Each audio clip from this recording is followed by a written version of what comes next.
আমরা তো বিগত দিনে জানতাম বিষয়টা এবং এটা নিয়ে আমরা অনেকবার প্রশাসনের কাছে গেছি।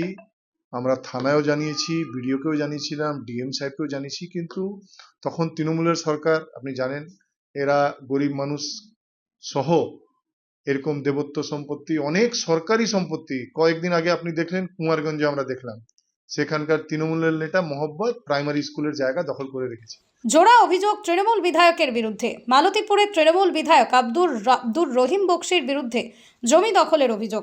মালদার রতুয়ার ঘটনা। রতুয়া থানার রুকুন্দিপুরের বাসিন্দা শকুন্তলা ঘোষ রতুয়া থানায় অভিযোগ করেছেন, রতুয়া বিডিও অফিসের সামনে তাদের একটি 80 শতক দেবোত্তর সম্পত্তি রয়েছে, তার মধ্যে 60 শতক জমি দখল করেছেন আব্দুর রহিম বক্সি সহ 8 জন ব্যক্তি। শকুন্তলা ঘোষের ছেলে বলেন, রতুয়ার রুকুনদীপুরে তাদের একটি মন্দির রয়েছে, রতুয়া বিডিও অফিসের কাছে সেই মন্দিরের একটি দেবোত্তর সম্পত্তি রয়েছে। 2015 সালে তাদের এই জমিটি দখল হয়ে যায়। এর আগেও বারবার তিনি অভিযোগ জানিয়েছেন, কিন্তু কোনো লাভ হয়নি। সেই সময় তৃণমূলের সরকার ছিল, রহিম বক্সি তৃণমূলের বিধায়ক তথা জেলা তৃণমূলের সভাপতি ছিলেন, আর সেই কারণেই পুলিশ কোনো ব্যবস্থা নেয়নি। যদিও সমস্ত অভিযোগ অস্বীকার করেছেন আব্দুর রহিম বক্সি। এখনও সেই জমি দখল করে রয়েছে। জমিতে রয়েছে তার এনজিও সংস্থার দপ্তর, তার প্রাইভেট স্কুল। আমি এর আগেও বারবার অভিযোগ জানিয়েছি, কিন্তু লাভ হয়নি, এমনটাই জানাচ্ছেন। তবে মিথ্যা ও ভিত্তিহীন অভিযোগ, পাল্টা দাবি আব্দুর রহিম বক্সির। তীব্র কটাক্ষ করেছে বিজেপির উত্তর মালদার সাংগঠনিক জেলা সাধারণ সম্পাদক অভিষেক সিংহানিয়া। তিনি বলেন, এতদিন তৃণমূলের পায়জামা পাঞ্জাবি পরা এই ল্যান্ড মাফিয়ারা যা খুশি করত, এবার এরা ঠেলা বুঝতে পারবে। পুলিশ আইন অনুযায়ী যা ব্যবস্থা নেওয়ার নেবে। জেলায় পুলিশ সুপার অনুপম সিং বলেন, অভিযোগ পেয়েছি, ঘটনার তদন্ত শুরু হয়েছে। যখন বিএলআরও দপ্তরের মানুষরা আসছে তখন তাদের উপরে হামলা করছে এই ধরনের। তো রহিম বক্সি বাবু ভেবেছিলেন কি তৃণমূল সারা জীবনে থাকবে, উনি ওনার রংবাজি মস্তানি ওই যে জেলা সভাপতির টাইমে করে গেছেন সেগুলো চলবে? তো এগুলো চলবে না। এটা মানবিক সরকার, জনগণের সরকার। এবার উনি কিন্তু পুরো ঠেলাটা বুঝবেন, কেমন ঠেলা। ঠেলার নাম বাবাজি, এবং ঠেলায় পড়লে বিড়াল গাছে ওঠে, এবার প্রমাণিত হবে। তো রহিম বক্সি বাবু এবার বুঝতে পারবেন কত ধানে কত চাল। পুলিশ ইমিডিয়েট অ্যাকশন নেবে। দেবত্ব যা স্থান আছে এবং সরকারি যে জায়গা, একদম নির্দেশ আছে সরকারের কি এই জায়গাগুলো খালি করাতে হবে ইমিডিয়েট। আর এরা তো ল্যান্ড মাফিয়া, এরা ল্যান্ড মাফিয়ার প্রকৃত রূপে এরা ল্যান্ড মাফিয়া। এরা তৃণমূলের পায়জামা পরে তৃণমূলের নেতা হয়ে গেছিলেন। এরা বিগত আপনি দেখবেন বাহারাল, রতুয়া, বিভিন্ন এরকম জায়গায় এরকম তৃণমূল নেতারা ল্যান্ড মাফিয়ার হিসেবে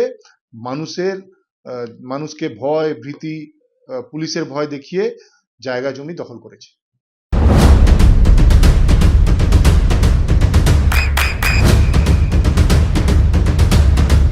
বৃষ্টিতে স্বস্তি। বৃষ্টি অ্যাকোয়া, বিশুদ্ধ পানীয় জল। স্বর্ণানন্দ পাণ্ডে মহাশয় যে অভিযোগটা করেছেন সেটা সম্পূর্ণ ভিত্তিহীন। উনি না জেনে আমার বিরুদ্ধে, আমার পরিবারের বিরুদ্ধে একটা কমপ্লেন করেছেন। সরকারি জমি আমি এনজিও করেছি, ঘোর করেছি, ইত্যাদি ইত্যাদি। ওনার জানা উচিত যে এই সম্পত্তি আমার কাছে নেই। সে সম্পত্তি আমি লিজে গভর্নমেন্ট থেকে নিয়েছিলাম 2010-11 সালের দিকে, তার টাকাও দিয়েছিলাম। পরে এখন জমির যে মালিক, সে মালিক বলে যে সম্পত্তি আমার আছে, আমার কাছে রেকর্ড আছে। সেই মোতাবেক আমি সেই জমিটা 2011 সালেই গভর্নমেন্টকে আমি একটা চিঠি করি যে আপনি আমাকে লিজ দিয়েছেন, জমিটা আপনার কিনা আপনি আমাকে বলেন। গভর্নমেন্ট আমাকে কোনো উত্তর দেয়নি। সে কারণে তারপরে জমির মালিককে জমিটা আমি ছেড়ে দিয়েছি। আমি 2011 সালের পরে সে জমিতে আমি কোনোদিনই যাইনি। বর্তমান যে জমির মালিক নিজেকে দাবি করছে, সে জমিতে ঘোর করেছে, তালা মেরে গেছে, ব্যবহার করছে, আমি সেখানে নাইনি। অথচ আমার বিরুদ্ধে মামলা হচ্ছে, আমি বুঝতেই পারছি না। আমি যদি সেখানে থাকতাম বা দখল করে থাকতাম তাহলে একটা বলা যেত। আমি ওই জমিতেই নাই, তার পেপারস আছে আমার কাছে যে আমি গভর্নমেন্টকে জানিয়েছিলাম, আমি লিজের টাকা দিয়েছিলাম, তারপর গভর্নমেন্টকে জানিয়েছিলাম, গভর্নমেন্ট উত্তর দেয়নি, জমির মালিক জবরদস্তি করতে লাগলো, আমি ছেড়ে ওখান থেকে সরে গেছি।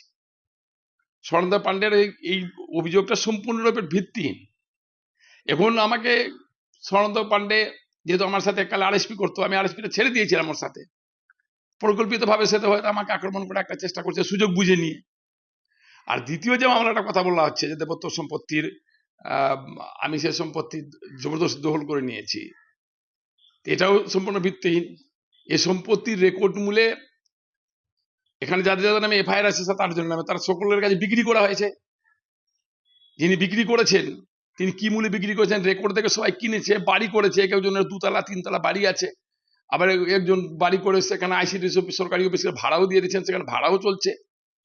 ফলে সেই ক্ষেত্রে এরা কেন মামলাটা করেছে আমি ঠিক বুঝতেই পারছি না ব্যাপারটা। হ্যাঁ, আমি কিছু বুঝতে পারছি না কি উদ্দেশ্যে নিয়ে আমার বিরুদ্ধে ষড়যন্ত্র করার চেষ্টা করছে। অভিযোগটা করেছি যে সরকারি জমি, সেচ দপ্তরের জমি, মালতীপুরের বিধায়ক তৃণমূলের সভাপতি রহিম বক্সি তিনি একটা জালিয়াতি করে দলিল বানিয়ে দখল করে সেখানে নার্সারি স্কুল খুলেছেন। সরকারি সম্পত্তি এবং গনি খানের স্মৃতি বিজড়িত জায়গা, সেই জায়গাটাকে তিনি তার নার্সারি স্কুল, প্রাইভেট স্কুল, তার সমস্ত কিছু তৈরি করেছেন। তার বিরুদ্ধে এই জন্য অভিযোগ করেছি যে সেই সরকারি সম্পত্তি যে আজকে তার স্কুল, নার্সারি স্কুল চালু হয়েছে, সেটা জমি থেকে সরকারি জায়গাটাকে উদ্ধার করা।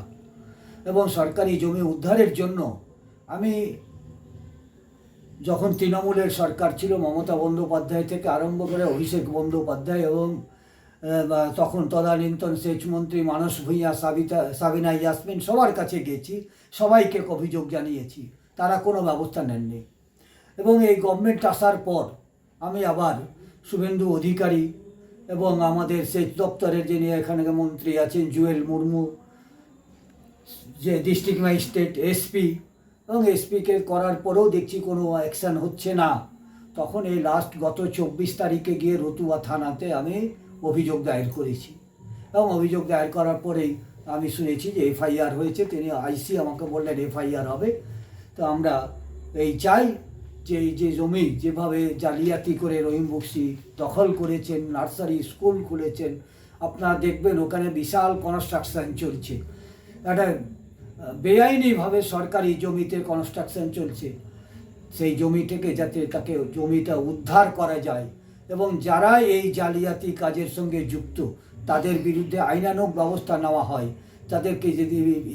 তাদেরকে অবিলম্বে গ্রেপ্তার করার জন্য আমরা আইসি কাছে অভিযোগপত্র দায়ের করেছি। আমরা অভিযোগ দায়ের করেছি আব্দুর রহিম বক্সি, তার স্ত্রী আয়েশা বিবি, তার 2 ছেলে রেজাউল করিম, সামিউল করিম এবং চিরঞ্জীব মিশ্র। যে চিরঞ্জীব মিশ্র তৃণমূলের সরকারি কর্মচারী সমিতির জেলা সভাপতি, সেচ দপ্তরের কর্মচারী, তিনি নিজে এই এটার সঙ্গে জালিয়াতির সঙ্গে যুক্ত এবং সেচ দপ্তর থেকে সমস্ত কাগজ, আরটিআই করে কোনো কাগজ পাওয়া যাচ্ছে না, কারণ সমস্ত কাগজ তিনি সরিয়ে দিয়েছেন, কাগজ হাফিজ করেছেন চিরঞ্জীব মিশ্র। এই সমস্ত লোকগুলোকে ইমিডিয়েট গ্রেপ্তার করে তাদেরকে জিজ্ঞাসাবাদ করে এই কাগজপত্র উদ্ধার করে এই বাংলোটাকে উদ্ধার করা দরকার বলে আমরা মনে করি। এই জন্য অভিযোগ দায়ের করেছি। আপনার নাম? সর্বানন্দ পাণ্ডে।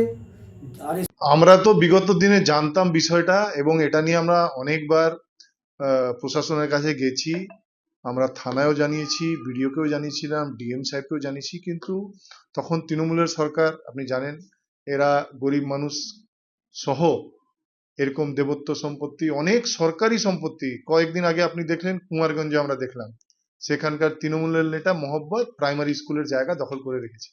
যখন বিএলআরও দপ্তরের মানুষরা আসছে তখন তাদের উপরে হামলা করছে এই ধরনের। তো রহিম বক্সি বাবু ভেবেছিলেন কি তৃণমূল সারা জীবনে থাকবে, উনি ওনার রংবাজি মস্তানি ওই যে জেলা সভাপতির টাইমে করে গেছেন সেগুলো চলবে? তো এগুলো চলবে না। এটা মানবিক সরকার, জনগণের সরকার। এবার উনি কিন্তু পুরো ঠেলাটা বুঝবেন, কেমন ঠেলা। ঠেলার নাম বাবাজি, এবং ঠেলায় পড়লে বিড়াল গাছে ওঠে, এবার প্রমাণিত হবে। তো রহিম বক্সি বাবু এবার বুঝতে পারবেন কত ধানে কত চাল। পুলিশ ইমিডিয়েট অ্যাকশন নেবে। দেবত্ব যা স্থান আছে এবং সরকারি যে জায়গা, একদম নির্দেশ আছে সরকারের কি এই জায়গাগুলো খালি করাতে হবে ইমিডিয়েট। আর এরা তো ল্যান্ড মাফিয়া, এরা ল্যান্ড মাফিয়ার প্রকৃত রূপে এরা ল্যান্ড মাফিয়া। এরা তৃণমূলের পায়জামা পরে তৃণমূলের নেতা হয়ে গেছিলেন। এরা বিগত আপনি দেখবেন বাহারাল, রতুয়া, বিভিন্ন এরকম জায়গায় এরকম তৃণমূল নেতারা ল্যান্ড মাফিয়ার হিসেবে মানুষকে ভয় ভীতি, পুলিশের ভয় দেখিয়ে জায়গা জমি দখল করেছে। আমাদের যে দেবোত্তর সম্পত্তি আছে, দেবোত্তর সম্পত্তি আমরা পুনরুদ্ধার করতে চাই। তার জন্য আমরা রতুয়া থানায় একটা অভিযোগ জমা করেছি। প্রশাসন অভিযোগপত্র পাওয়ার পর তৎপর হয়ে কাজ করছে। আশাবাদী আমাদের যা চিন্তাভাবনা নিয়ে আমরা অভিযোগ করেছি সেই কাজ আমরা পাবো। এখানে আমরা প্রতিপক্ষের নাম দিয়েছি, সবার তো নাম নাই, আমরা 9 জনের নাম আমরা জমা করেছি। উনি বলেছেন যে আমরা আলোচনা সাপেক্ষে জায়গা আমরা ছেড়ে দেবো। উনি একাই একমাত্র উনিই বলেছেন, রহিম বক্সি বলেছেন যে আমরা এই বিষয়গুলো টোটালটা যখন জানলেন উনি বললেন যে ঠিক আছে, আলোচনা করে আমি ঝামেলা করবো না, আমরা মিটমাট করে নিই। উনি জায়গা ছেড়ে দেবেন বলেছে। 15 সাল থেকে শুরু হয়েছে এবং 15 সাল থেকে তারা যেহেতু তৎকালীন তৃণমূল পার্টির ক্যাডার ছিল, তারাই এই জমিগুলো দখল করেছে।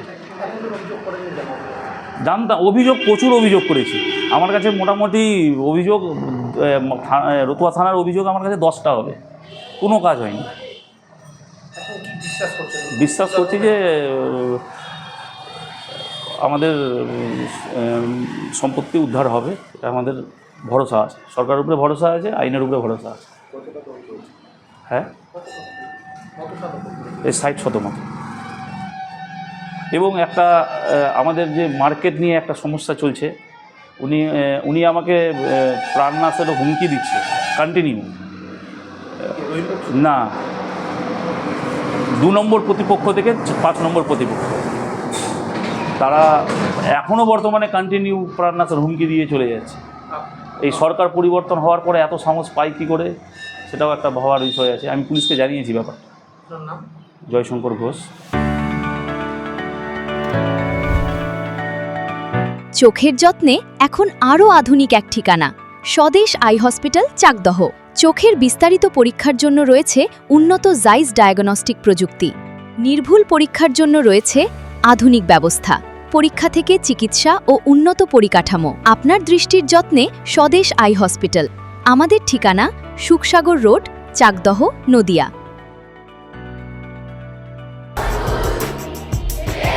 আপনার সন্তানের উজ্জ্বল ভবিষ্যতের সঠিক দিশা JRS public school. JRS public school, যেখানে শিক্ষা এবং আনন্দ একসাথে। JRS public school has an excellent team of teachers for the holistic development of your child. আপনার সন্তানের উজ্জ্বল ভবিষ্যতের একমাত্র ঠিকানা জেআরএস পাবলিক স্কুল। আপনি কোথায় ইনভেস্ট করবেন, কেন করবেন, বুঝতে পারছেন না তো? সঠিক গাইডলাইন পেতে আজই আসুন নদিয়ার চাকদাতে নিবেদিতা প্রাইভেট লিমিটেডে। Nivedita private limited, marketing and distribution service. Balcony বা সিঁড়ির রেলিং, মডিউলার কিচেন বা ড্রয়িং রুম, এক কথায় আপনার স্বপ্নের বাড়িকে করে তুলুন আরো সুন্দর। Chakdah ply centre, gorgeous look বা কোয়ালিটি সবেতেই number 1। Chakdah ply centre, Chakdah ply centre, KBM, Chakdah, Nadia. হোমওয়ার্কটা করেছো? হ্যাঁ স্যার। এ বাবা, ভুল করেছো কেন? চোখে কেমন ঝাপসা দেখছি, লিখতে আর পড়তে খুব সমস্যা হচ্ছে। চাকদার মডার্ন অপটিক্স থেকে ভালো চোখের ডাক্তার দেখিয়ে নাও। প্রতিদিন প্রকৃত চোখের ডাক্তার ও দৃষ্টি বিশেষজ্ঞ মডার্ন অপটিক্স, চাকদহে। চাকদা অ্যালুমিনিয়াম সেন্টার, প্লাই, কাঁচ, laminates, kitchen fittings, door lock, window ও অ্যালুমিনিয়ামের খুচরো ও পাইকারি বিক্রেতা। Chakdah aluminium centre, Purbalalpur 50 number রেলগেটের পাশে, চাকদা, নদিয়া। নদিয়া জেলার সবথেকে বড় বিল্ডার্স চাকদার মা মনসা বিল্ডার্স, রড ও সিমেন্টের পাইকারি ও খুচরো বিক্রেতা। মা মনসা বিল্ডার্স, পদ্মবিলা, চাকদা, নদিয়া। রুম রে মাত্র 1500 টাকা থেকে স্টার, খাওয়া দাওয়া রিজনেবল প্রাইস। নদিয়ার একমাত্র 3 স্টার ক্যাটাগরি হোটেল এনবি সোনার বাংলা হোটেল, কল্যাণী এইমসের ঠিক উল্টো দিকে, কল্যাণী, নদিয়া। নদিয়ার একমাত্র অথরাইজড ডিস্ট্রিবিউটর